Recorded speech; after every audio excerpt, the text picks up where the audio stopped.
Today on The Journal, we have a jam-packed episode full of karate and pottery, as well as cooking and books. All this and more on this week's The Journal.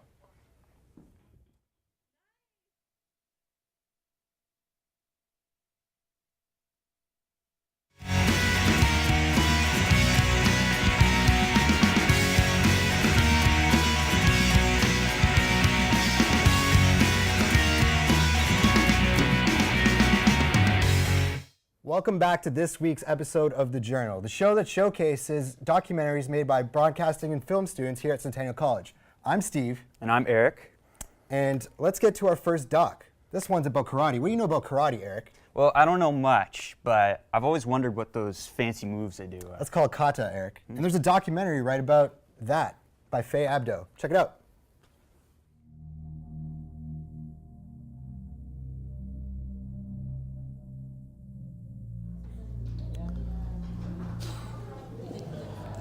My name's Daniel Tsamura, 33 years old, team captain for Canada. Kata is basically a sequence of moves put together with offensive and defensive moves. Katas can be interpreted differently. It's called bunkai. So for one person, it could be you're defending a kick or a punch. Whereas for some other people, it could be a throw, a takedown, a kill. It's up to the individual. Repetition is probably the best way to practice. If you go over it over and over and over again, and also if you have a mirror so you can check your form, see if your stances are correct. When they're judging the kata, they're looking for the proper sequence of moves, as well as proper form, proper stance. And there's also like an artistic point to it, so the timing, depending on what the move is, the move could be quicker, shorter, faster, harder. You can time it with your breathing and so forth. It really depends on the kata. When you're doing a kata, you're by yourself, like a solo act. Everything has to be done properly, right? Like the stances have to be perfect. Whereas sparring, all it is because you try to score for points. All you need is proper footwork and speed.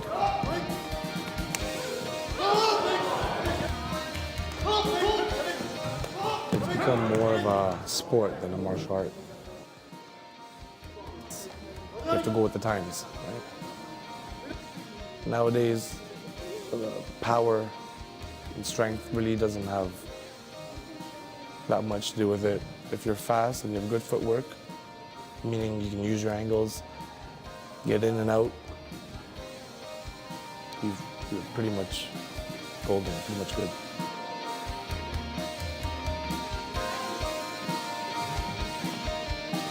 I do it for myself, but I would prefer to stay traditional. I'm not too big into the sports factor of it.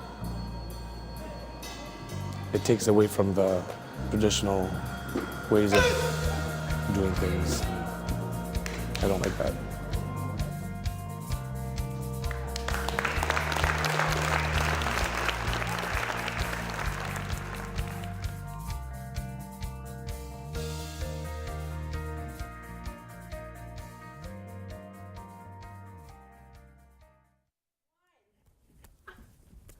Ow! I didn't know how important the little details were when performing karate. Me neither. Our next doc explores pottery. Artwork with your hands. Check it out. Hi, I'm Joan Spears, and this is my pottery studio called Pleasant Pottery.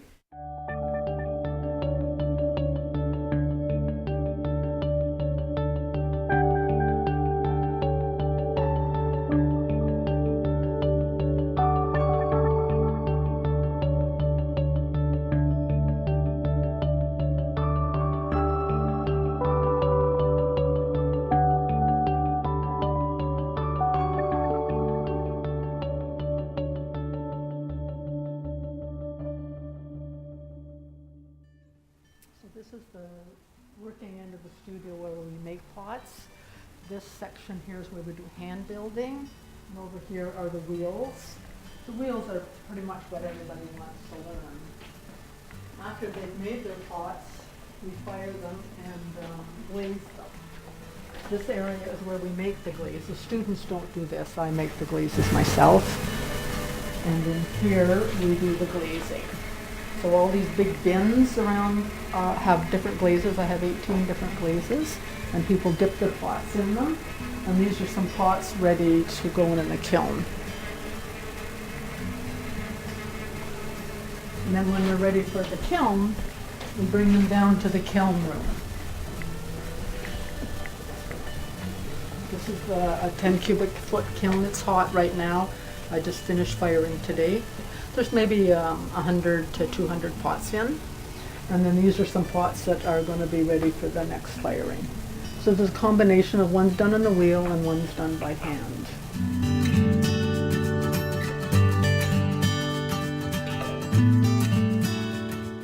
I started in pottery back in 1975 because I was working in advertising, which was a pretty stressful business to be in, and I needed some kind of stress release. So I started pottery. In 1996, I lost my job in advertising and took a career change into strictly pottery, where I started to teach. I taught for more than one studio for about 5 more years, and then I had a chance to buy Pleasant Pottery, which I did, and so I've been here ever since. It's been kind of fun because I'm working with people who want to be learning a new skill. It's made me a better potter because I've had to learn how to fix things. I've had to learn how to work with left-handed people. I've had to learn how to verbalize really well because I had blind students. I needed to be able to tell them how to do things because they couldn't always watch me. Working with children's kind of nice because they kind of just like go for it. So I've had a lot of nice experiences on this side of the wheel.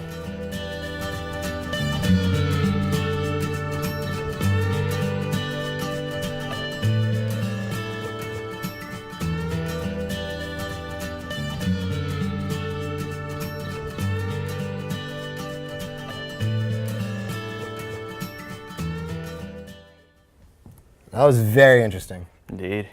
Now, Eric, Charlie Sheen claims to drink tiger blood. No way. Sway, do you think he's a tiger man? He's winning, but he's no tiger man. Well, our own Lyubomyr Solyanyk caught up with the tiger man, and this is the doc. Check it out. My name is Vivekananda Guha, known as the Lion Tamer or Tiger Man. Different people called me different name. It was 13 generations ago. One of my forefathers, who was a king, he realized that there was quite a few big cat were injured by the hunters, and hunters didn't know how to kill them. They injured them and left them there. And he was a very kind man. Though he was a king, he cared for human as well as the animal, and he brought the animals home at his place and started taking care of them. If it was possible, he let them go, and it carried on till to me in my blood. All the animal I had, they were born here. The cougar here, his name is Jagger. Beside him is Kelly, and Kelly is Jagger's son. Beside him is Black Panther. His name is Kala. He's a wonderful boy. He loves to be with people, loves to be with me. The other side, there was two of the lion. One was Montana, one was Dakota. My wife and I, we bottle fed them. We hand raised them. And that's why they are so friendly to us. When they see us, they want to be with me or with my wife because we raised them. They want me to be with them. They want to be fed, and even after feeding, they were crying, "Come to me here, I'm here," Every day they will do that. All the animals are peace living. The animal will not attack you unless otherwise you shove your hand into their mouth. They're not going to bite you. They have no reason to. They're well fed. And because I am friendly towards them, they grow up with me, they think all the humans are friendly. And they look at us as a two-legged creature like, "Oh, you must be my friend. I grew up with them." And that's the kind of thinking they have. I'm not here to make money from tigers and lions. No, I'm not. I'm not making money. Whatever comes in, whatever people donate to me for viewing the animal, it goes back to them. Because I had to go find the food for them. The big eaters, I use a ton of food every 3 months.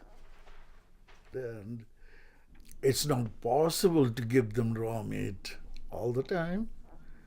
And so when I get a ton of chicken, I freeze them. Sometimes I get deer from my friends who are hunters and they don't want to use the whole deer. They will keep some, bring me the rest of it. I feed it to my animal. They'll say, "Well, you can eat it too." I said, "I know I can eat it, but I don't want to.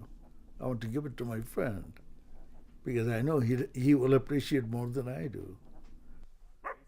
Over 60 years, I'm living with animals. I'm in my 70s. My training started, I was 3 years old. Still doing it. Over 60 years. I don't know if my children will carry it or not. That's up to them. Nobody forced me to do what I'm doing. But I'm happy that I did it because it is quite an experience to live with an animal. Sure, I get a little bit of scratch on my back or my arm, but that's nothing compared to enjoyment I get out of it. 5, 4. After taking a break to work, mature students seem to be returning to school to complete their education. Eric, after 3 years in this program, can you imagine going back to school? No, I can't see that. Well, no way. I did. Let's find out what made them decide to go back. Generation Now.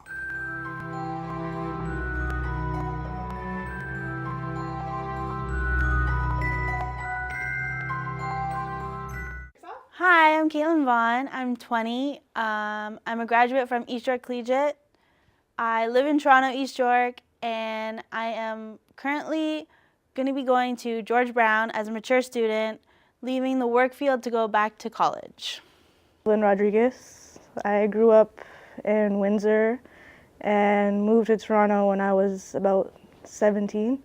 I'm Rebecca Purdon. I'm 24 years old and I graduated high school in 2012.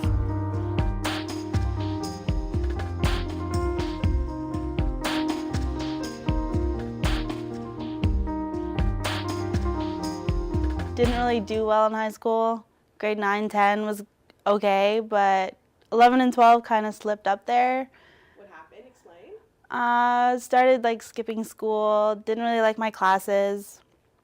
Don't know why, because my mom worked at East York with me, so she could get me into the classes I wanted to go. She helped me out there too, but just didn't really like school in high school. To be honest, I didn't even really care. I just thought, yeah, I'll just get a job and I'll work and I'll make money and all that. But thinking about it now, being out of high school and actually being in the working field, I miss school, and you really realize that you need an education. It was actually a conversation with my mom. She really got inside my head about school and everything. And I don't want to work at Loblaws for the rest of my life. I actually want to have a good job and have a house, have a car, all that. So, and you can't do that working at a minimum wage job. So I want to make good money and have a good career. career.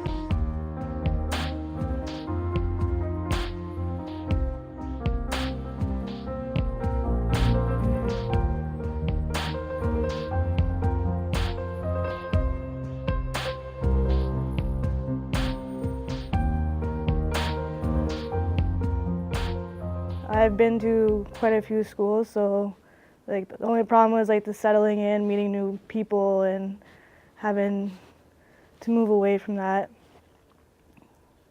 High school was not bad, but I actually started skipping probably grade 11 and 12. Why? Just going through some family issues and just led to substances and addictions. So that was pretty rough.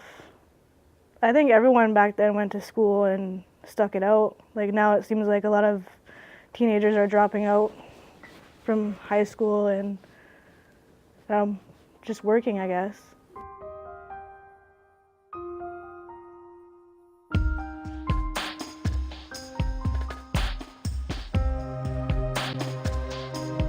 So basically, I was in high school for about 8 years, a little 4 years longer than everybody else, mostly because I was lazy. I didn't want to get up in the morning. I thought my friends were more important than school, and like skipping was just fun, I guess. And now, when I look back on it, I just feel like that was such a waste of time. It's just going to be really hard because tuition prices are so high. I don't know how the average student does it. It's like a lifetime of debt. But at least if you're getting an education now, you can get the job and then pay that off. Same thing, you can't get anywhere in life without an education. And most people don't want just the bare minimum. So right now, I feel like I'm at a crossroads because I really want to return back to school, but at the same time, I need money and like nothing is free. And, like I can't get a handout from my family anymore because I'm too old and they say either go back to school or get a job. So the best thing for me, I think, would be to go to school before I get any older and waste any more time. I think that going to college now gives me kind of an advantage in a way because I've experienced like working the minimum wage jobs and just knowing that it's really hard out there. So going back to school now, I think, is a really good idea for me. Yeah.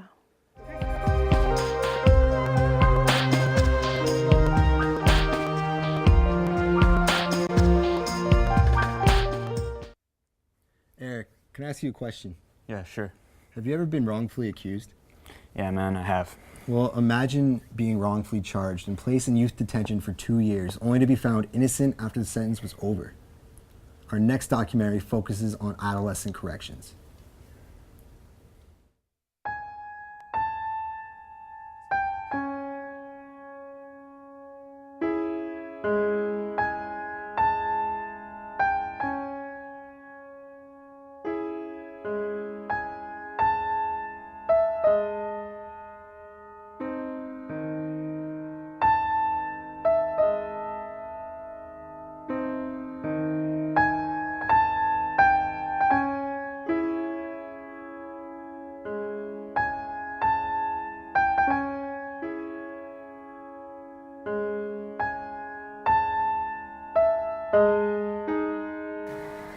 I was 15 when I was arrested, and I spent 2 years and 3 months in York detention, only to be found innocent at the end of it all. My charges were attempted murder and murder in the first degree. I wore a suit to court. Although my first time in court, I was in an orange jumpsuit. Being in a courtroom at 15 in an orange jumpsuit, I felt like I was being treated like a criminal, and I felt like I was a criminal. felt pretty embarrassed. 'Cause you're basically on display for everybody to see. I'd be in court for the entire day. I didn't know if I would be getting out soon or if I would be spending a good portion of my life in prison.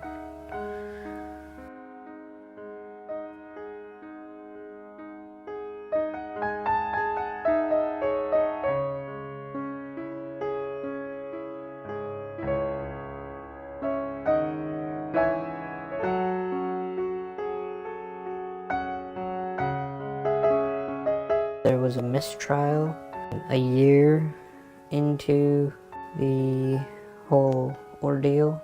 The trial got remanded almost a full year after that. It was because a Crown witness lied on the stand and then admitted to that lie during jury deliberations.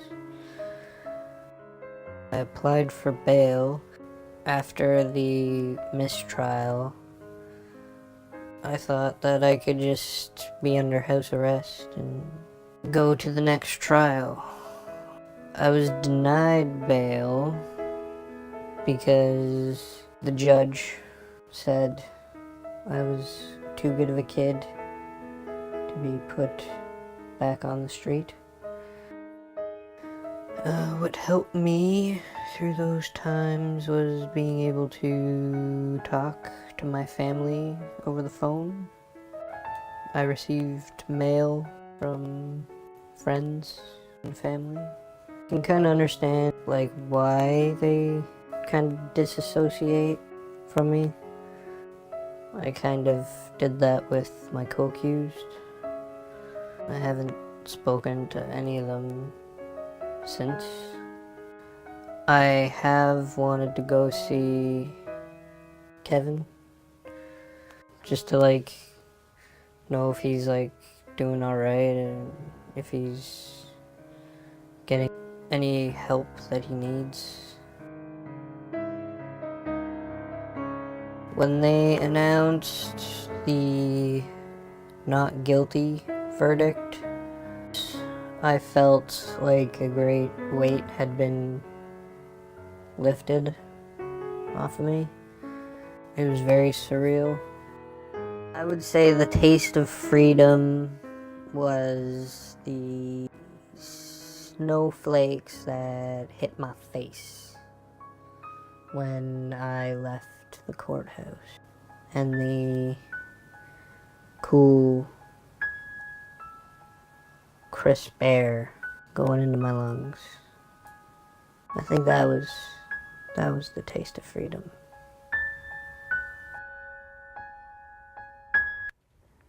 Hey, Eric. What you doing? Just reading a book, passing the time. Oh, you prefer paperback over digital? Well, I like having it in my hands. Oh, can I see that? Sure. Don't you know there's a war going on between paperback and digital? No. Well, there is. Check out this doc by Michelle Ramos. I wanted the e-reader so I could get more books, more interesting books, and having them more compacted inside of a reader rather than having all the books on the shelves. They take up a lot of space, a lot of room, whereas in the e-reader they're on a simple tablet that can hold literally thousands of books, all at your fingertips. You can be reading several books at once, and they cost far less as well. Price-wise, there's a great reduction by at least 1/3 of the cost of buying a hardcover book at the bookstore. Some people like the portability of an e-reader, other people prefer the feel of actually turning a piece of paper rather than touching a screen to flip the page. Just before I go to bed, read a bit before I go to sleep. But it's like any other computer, it will tell you when the battery is low and when it's time to plug in. Haven't done anything with them yet, but I'm thinking of donating them to a bookstore. While the cost of the books is significantly less, however, I'm finding myself buying more books because I have more portability. I can read a lot more now versus going to the bookstore, going through the shelves, picking out a book. Now it's all done online. There's a lot more authors out there to choose from, a lot more different books to choose from. The big difference, of course, is the cost versus many years ago where a book could be $2 is now $45 to buy at a bookstore. It's just suggested to many people, especially people who like me love to read books but say they have no space for the books. So it's easier then to get this, and I know several people who have actually went out and bought some and they enjoy every minute of it.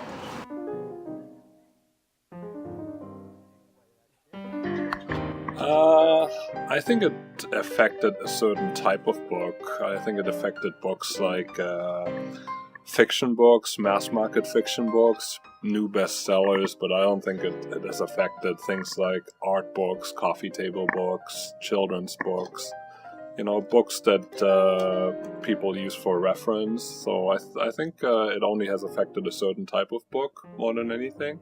Yeah.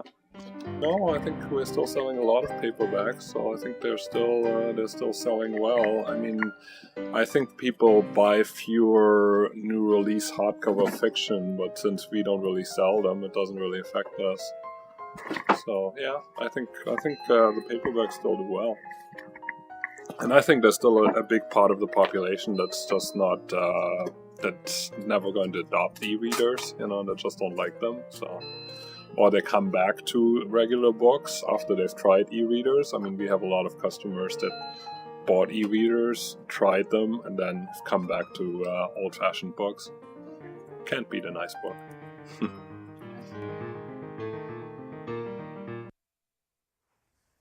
Oh, I'm so hungry right now. I could go for an empanada. I could really go for a donut. I could still go for an empanada. Well, that's good, because we got a documentary about empanadas right now. Check it out. Welcome to the show. This is my mom, Sylvia Cerda, and I'm obviously Rodrigo. We want to make a cheese empanada. Because the other ones are complicated. This one's simple and easy. So what do we need? We need queso, which is cheese. I don't know how they call it. Crisco. I don't know what that is either. Flour. Okay. I have to do it. You're doing it for me. So what? Did you put like a cup of flour? Put two cups. Now we need manteca. Crisco. It says Crisco on it. I don't know what manteca means. A spoon of Crisco.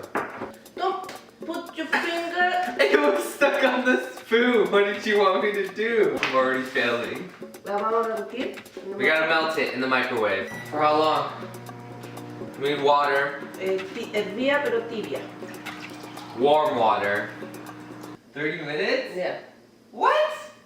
No? Yeah. 30? 3. You said 30. We pour it. Now we need salt.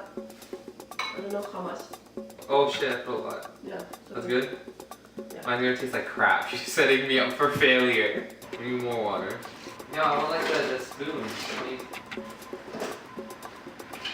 Just mix it. Yeah. Put too much water. Put your hand inside. My hand? Yeah. Oh, I don't know about that. Oh god. A disaster. Use your hand. I am using my hands. When the dough starts farting, it's ready apparently. Oh yeah. I gotta make sure. What? I haven't cooked this before. Ahora necesitamos hacer unas bolitas. We make balls of dough. Judy has 2 and I'm still on my broken one. Move it, move it. This is like military camp. But I think worse. A roller. Don't we have another one or no? No. We gotta share. Roll and roll. Can you do your thing, okay? I'm doing mine. She's getting drunk. No, I'm getting drunk. This won't cooperate with me. But you're stupid. My mother, ladies and gentlemen. So, Chilean wine. Mira, nice. Where'd you get that? Mexico. This is Chilean wine. No funciona así. Done. Mozzarella from Compliments.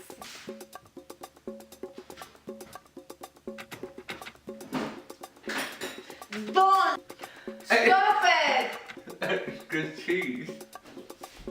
No, see, you didn't even explain anything. You put the cheese in the dough. You gotta close it. And you gotta press it down. You get the fork. Just kind of like go around the edge. She cooks it with love. Yeah. I cook with hate. We gotta fry them. Get the pan and the oil and put it on high. Yeah. Dun. Focus, you little shit. Can you see it? Yeah. You see it? Sí. You see it? You see it? Yeah. Ahora da vueltas. And now we wait.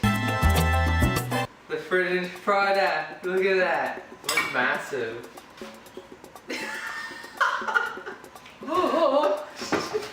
So there you have it. Cheese empanadas. Mine's a bit weird.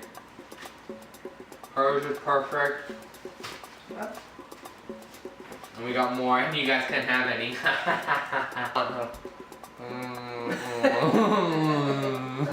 Bye. Say bye, Mom. Bye. See you next time. Tutto mangiare, non si.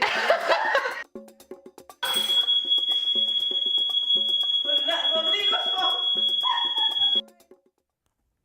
You sure you don't want a donut, Eric? No, empanadas still. Well, that's all the time we have this week. We'll see you next time on The Journal. Boom. Get the fuck away from me, man. I'm not eating that.